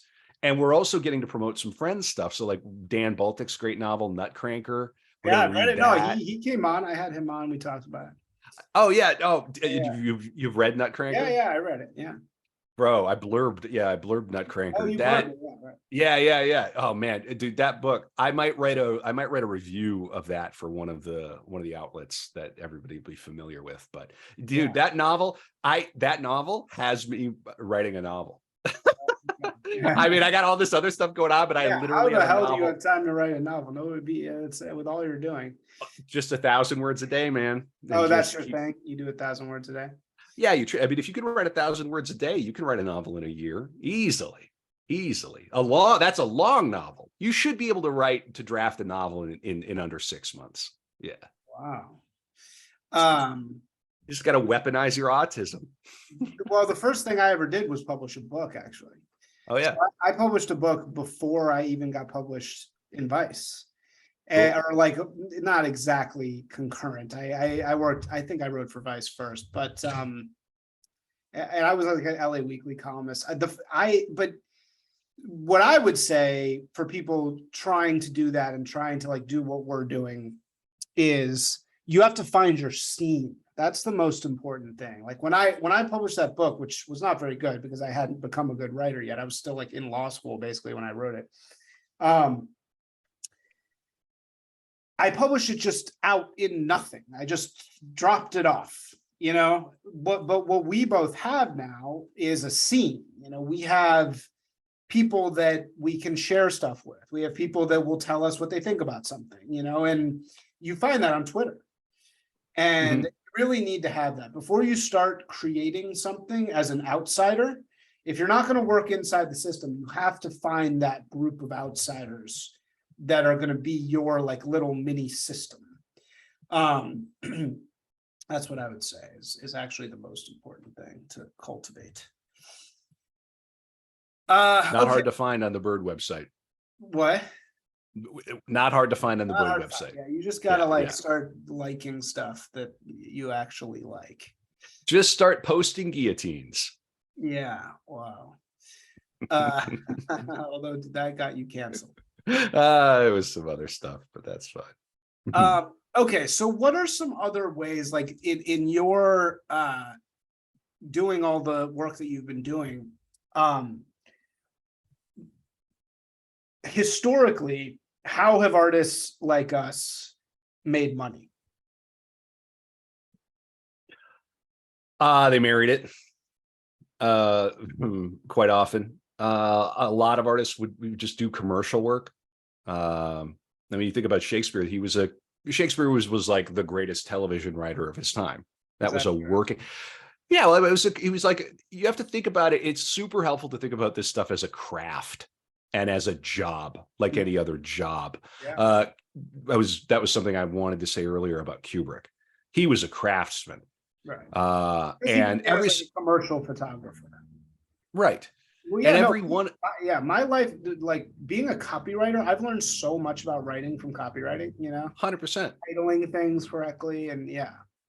Well, and you also have to learn how to tell a story. I mean, and not everybody's cut out to be Hemingway or Faulkner. You're not gonna have a new one of those every week. It's not everybody even wants it. I mean, No. there's that's part of what our pod is about, is that how much grief and agony most of our subjects go through. It's how to make an artist is not always pleasant. At the same time, you don't want to languish in that. I kind of admire David Lynch and that little book that he wrote, Catching the Big Fish. He talks about this sentimentality that young people will often have about artists and the struggling artist and how they like lean into it. And he'll say, why would you ever do that? Your life is going to throw so much pain at you. There's no need to court more. Yeah.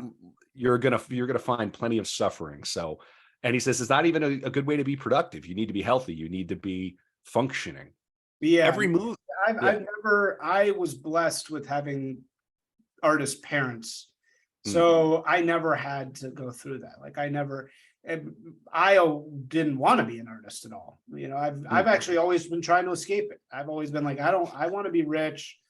I want a picket fence and a family, like I'm totally fine. I always in my head said I'm totally fine not being an artist.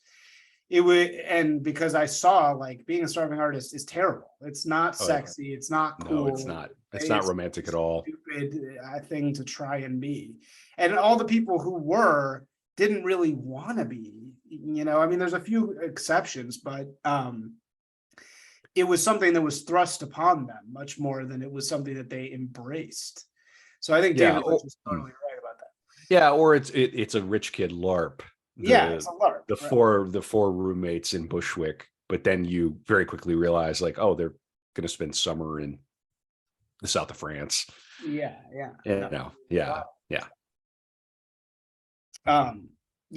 No, so right. So selling out, I totally agree. I think that selling out, people don't realize how much people do sell out, how much people, selling out, meaning making art for money, making art. If somebody came along and said, hey, will you write a commercial for Pfizer? What would you say for $1 million? $1 million? Fuck yeah. I'm doing it. Oh yeah, 100%. Oh, for $1 million?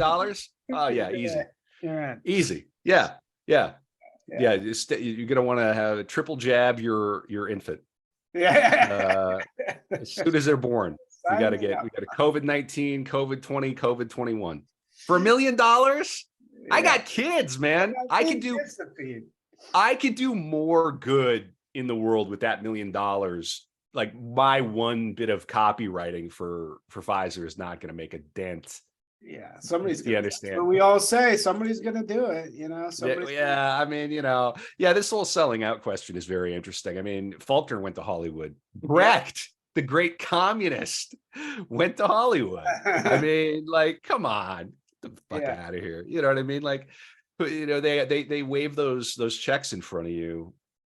No, they all do it. I mean, they all do it. The only way to keep you, I mean, Bukowski to me is the purest artist ever. He like, so I've read all his letters, and it's totally a mistake to think of him as this guy who was just drinking and like, but the difference with him is that he was 100% purely focused on writing. That was it. And he was an absolute savage with his editors. He would like send them 4 letters weeping, like, where the fuck is my money? Where is my thing? Why are you not putting this in more things? He was like totally savage, but he never like slipped into anything else. Like it was just pure writing. Like that was the only thing that he did. But even he went to Hollywood. He's got a book called Hollywood, all about Barfly. Hollywood. But what's the reason why, the way as an artist to discharge your selling out, which is something I always try and do, is you have to tell the truth about the system that purchased you, right? Like you can be a whore, but then you have to tell the dirty secrets of who you hoard out to, like that's, and he did that Yeah, right. with his book. Like he told the truth about the system, I which you think, really have. we got to say that Kubrick was pretty damn pure. I mean, after Spartacus was the only film that he didn't have final creative control on. After that, he was an absolute monster in terms of owning his own productions and running a business. Every one of those movies for Kubrick was a new business. I think he even talked about, at one point, he talked about getting insurance from Lloyd's of London in case they landed on the moon or something before he could make the movie. There was some sort of weird, like he was literally speculating with Arthur C. Clarke about some abstract insurance that he could get, that like, well, what if they find something on the moon? Like, I need my movie to be insured against that. That level of monomania that it takes to make something like 2001 is very, very pure. And he went to England and he never came back. I mean, and he made Eyes Wide Shut, a New York movie in London and in a studio over in England. He really did not like coming back to the United States. He also found out he found a way to make movies cheaper over there, is partly the reason. I had no idea that Eyes Wide Shut was the longest consecutive film shoot of all time. 15 months. Eyes Wide Shut. Cool. Crazy. And when did he die in there? Did he die at the very end, or he died at the very end? He died like 4 days before the release. Wow. Yeah. And he died from like a myocardial infarction. And there's some theories that he was poisoned. He may have tipped his hand. Well, all right. Well, let's ask these questions. Our questions. We have two. Okay. One is, I would be interested to see if KKU makes a distinction between art for its own sake and commercially successful art, and what he thinks of the refrain that dissident art needs patronage. All right, I'm looking at the question. Art for art's sake and commercially successful. I think you can make art for its own sake that is also then commercially successful. But that's extraordinarily like rare. That's like a rare gift. Like I consider Art of Darkness, like podcasting, there's a quality of art and craft to it. So I mean, if the show ever became a commercial success, I would be absolutely floored and over the moon. But I don't think that, I've never set out to write or to make anything with the purpose of commercializing it. That's never been the creative impulse for me. Not ever. Not in the screenwriting, not in any novel writing, not in any podcasting, no outlet, especially not theater. The kind of theater I like is like poor, dangerous, and I'm over the moon that I've had a couple of plays published, 2 or 3 plays published by different places. And, I grew up in a town with one high school and like 5 or 6 stoplights, I had a play premiere in London and get reviewed by The Guardian. So for me, all of that is like, it has to be like a certain amount of relative kind of stuff. When you think about like Wu-Tang Clan and their stuff, whether you're into hip hop or not, like that's some pure art that was commercially successful. It can happen. I mean, you think about like Blair Witch. That's another good example. I just saw, and I'll get to the second part of the question in a second, but I just saw that movie, Skinamarink. Did you see that? That's been going around. It's called Skinamarink. It's a movie that was made. It's like if David Lynch had made Poltergeist. It's like a 2-hour long or a 90-minute long night terror that you might have had as a child, like a nightmare as a child. They made it for 15,000 Canadian dollars. Oh. You can find it online. It's streaming online. And it's a sensation, right? I mean, they've already made that money back and then some. So, I mean, it can be done. It can be done. And I don't know about but then like Disney, I mean, maybe one of the best examples of something that I think is a genuine piece of art that elevated the source material and created something that was wildly successful commercially was The Lion King on Broadway. I think she did an incredible job with that.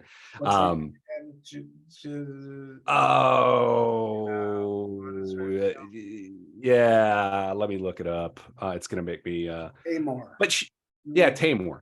And she took something that was, The Lion King is Hamlet with lions, and it could have been just garbage. And instead it really is this extravagant, beautiful, operatic theatrical piece. So it can be done. You can work inside the system. Some people can work inside the system. And then this business that dissident art needs patronage, I totally agree. I think we need patronage, and I think we need our own institutions. You can get attached to this feeling of, oh, we're outsiders and we're dissidents. It's not going to pay the rent. And in this country, it's not going to cover your health insurance. And our enemies, like people who legitimately hate you and want you dead and your children enslaved and fully vaxxed and boosted and enlisted for future wars and who knows wherever, are giving each other the best jobs. They're signal boosting each other constantly, and they're doing it with a degree of elan and righteousness, self-righteousness, that is staggering. Yeah. They don't even know that they're swimming around in a soup of their own bullshit because it's everywhere. So Right. they are the right on people. And of course I deserve the $180,000 diversity and equity role at this company that now donates $1 million to the local regional theater, and then also has a member on the board and gets to decide who has a career and who doesn't. Yeah. It works at every single level. So yeah, we need our own patronage. We really need to genuinely support one another, support good work like Baltic's novel. Buy a copy of Nutcracker. Tell Dan read it.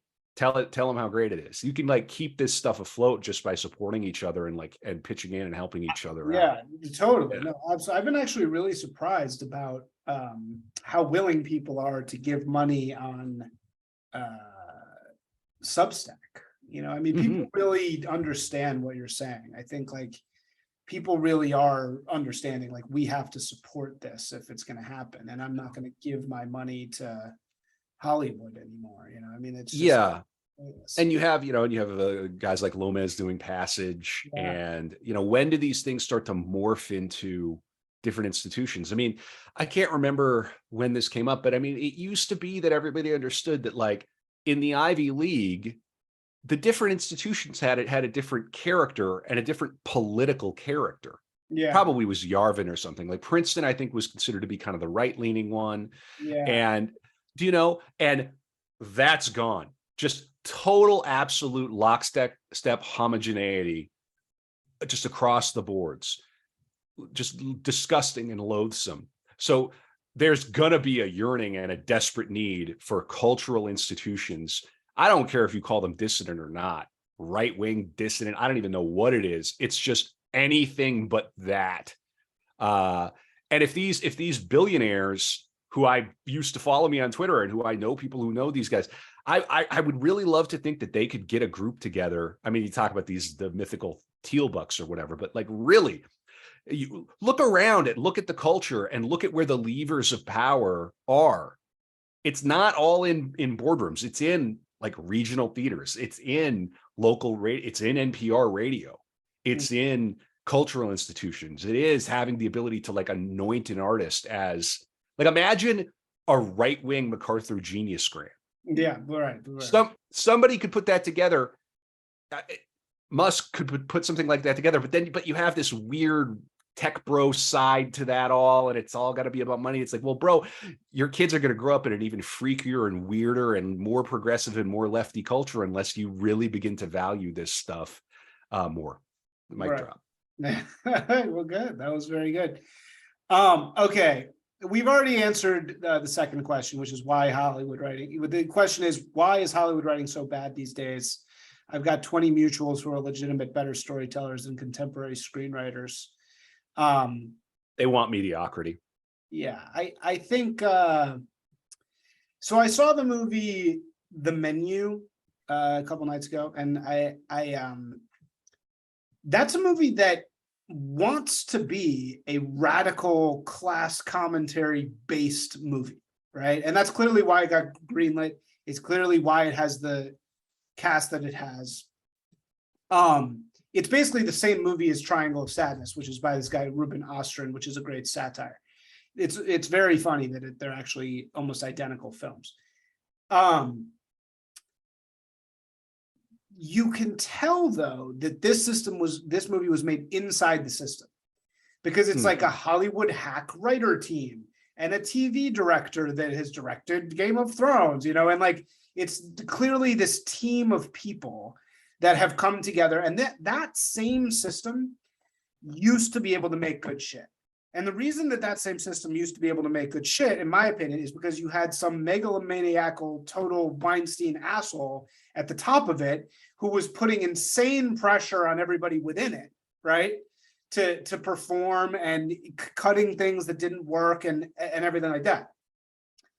Now you have this totally different longhouse techno gynocracy where it's like a bunch of people like in a writer's room, like saying quips, and then they analyze the quips, and then a million people give notes on the quips. And it's like, it just kills vision. It kills the vision of the thing. There's a great there's a great quote where he says, in, you know, Ogilvy, the great advertising guy, he said, I doubt there's ever been a great agency that wasn't the shadow of a single man. Yeah. And I think that that's 100% true in writing, you know, or in Hollywood. It's, you need to have a singular vision. And now we have these group visions, right? And they just get killed by death of a thousand cuts. I'm a development executive. Let me give you my notes on this. That is literally destroying the thing that you're trying to make. That goes all the way up on the left, all the way to the White House right now. Yeah, right. And writer's room, White House, totally. Our side, or this other side of the people who are outside of that, can look at it and go, what a, you know, weekend at Biden's. This is insane. But when you understand that the left despises the great man theory of history, yes. Yeah, they love the dialectic, and Marx. They despise the Nietzschean great man. Yeah. So Biden is perfect.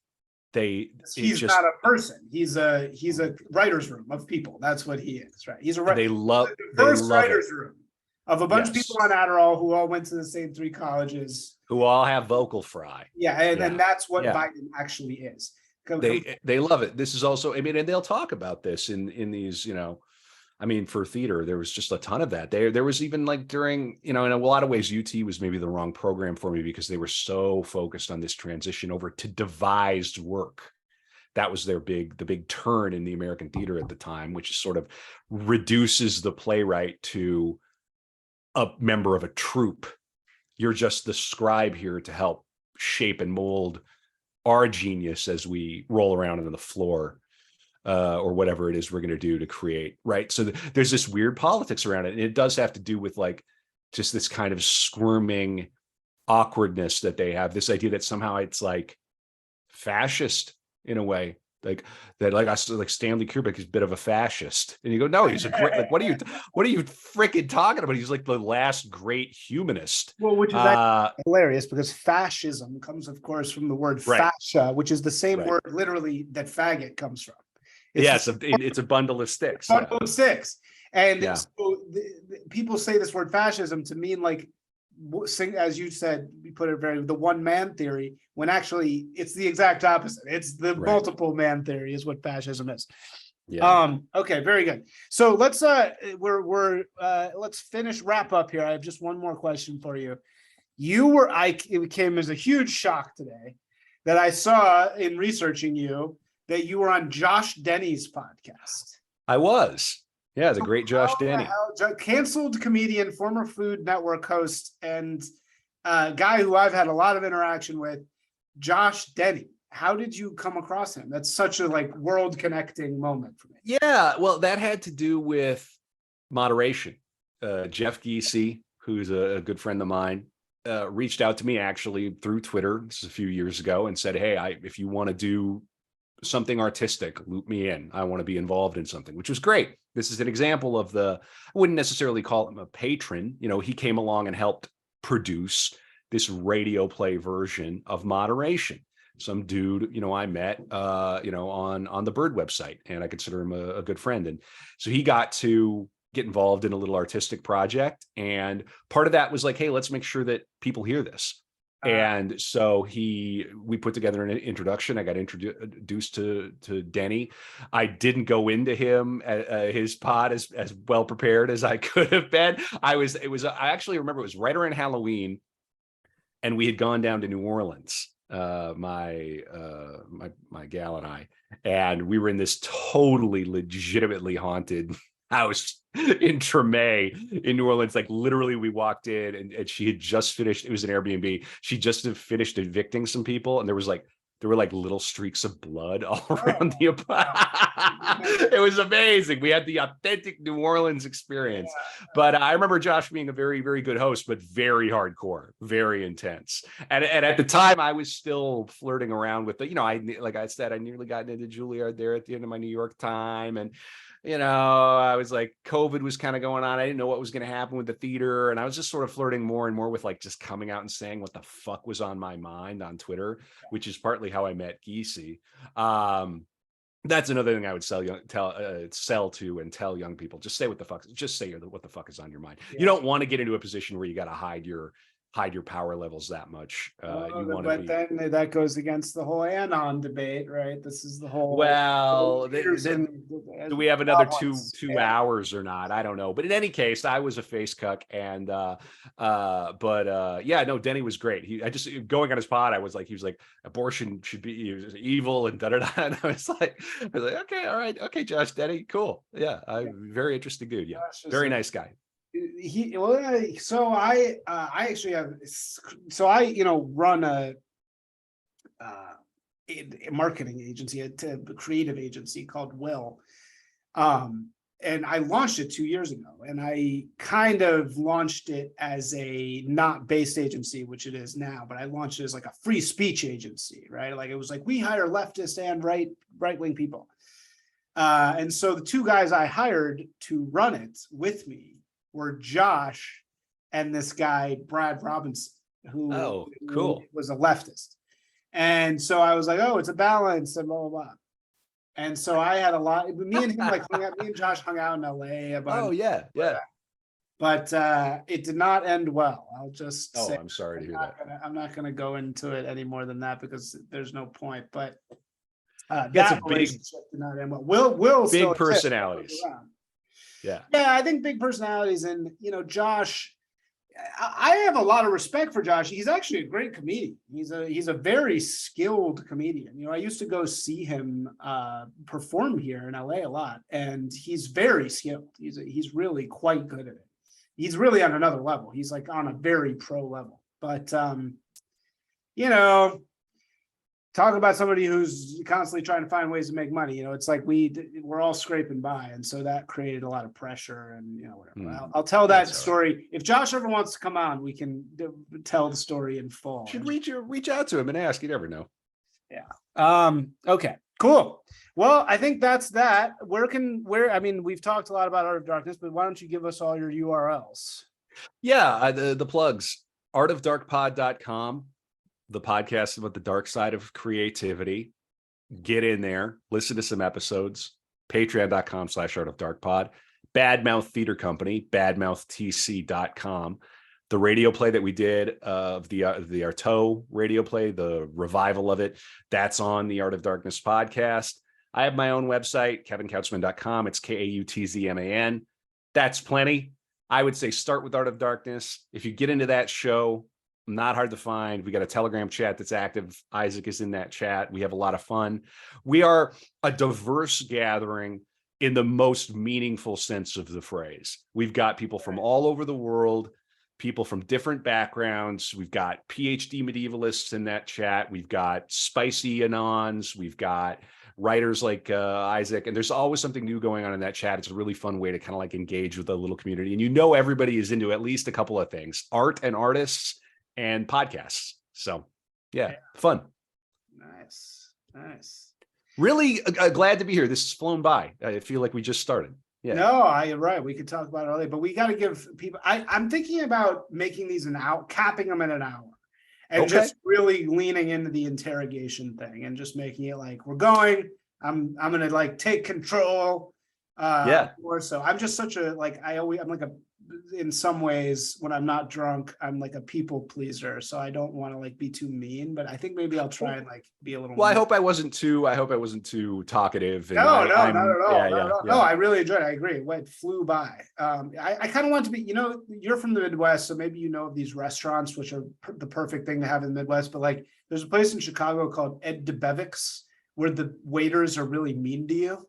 Oh my God, my mother encountered one of those, and we're from North Dakota, which is barely the Midwest. North Dakota is like its own animal, and she could not get over that place. She thought it was the funniest thing In the she world. couldn't. Yeah. So we would Yeah, go yeah, there yeah. as kids, and they were like huge assholes. It's such a Chicago, like Midwestern thing. I don't think it exists anywhere else. And I kind of want the show to be a little bit like that. Like, Oh, I want to be a yeah. little bit more, just because there's so much, because as we said, we're such like nascent people, you know, like we're all helping each other. And I really believe in that. But I also do get a little bored of the ass kissing sometimes. Yeah, I agree. I mean, you could do a podcast, and I'm not pitching you a change for No, your show, but you could do a funny podcast called like Let's Be Assholes. Yeah. And just do something that could be an interesting, I mean, maybe it's not Let's Be Assholes, maybe something a little different. Let's Be Jerks. You know, yeah. No, but I like the idea of the interrogation. And I don't know how you would like the interrogation by the carousel or the carousel interrogations. You can play with that. Yeah. Yeah, no, genuinely, I like that as a format, man. And if you really bring people in with the idea that like, I'm going to have guests on and I'm going to give them a grilling, and I'm going to ask some unusual questions. It's not going to be the same kind of fapping softball. Yeah. Aren't we all friends podcast? We are all friends, but it's not going to sound like that. But it's not going to sound like that. Yeah. I'm going to try to develop that a little bit more, but cool, man. Okay, cool, dude. Thank you so much, Kevin. I'm going to stop. Of course. Yeah, man. Matter of time. We got to get you on Art of Darkness. Totally. Bukowski episode.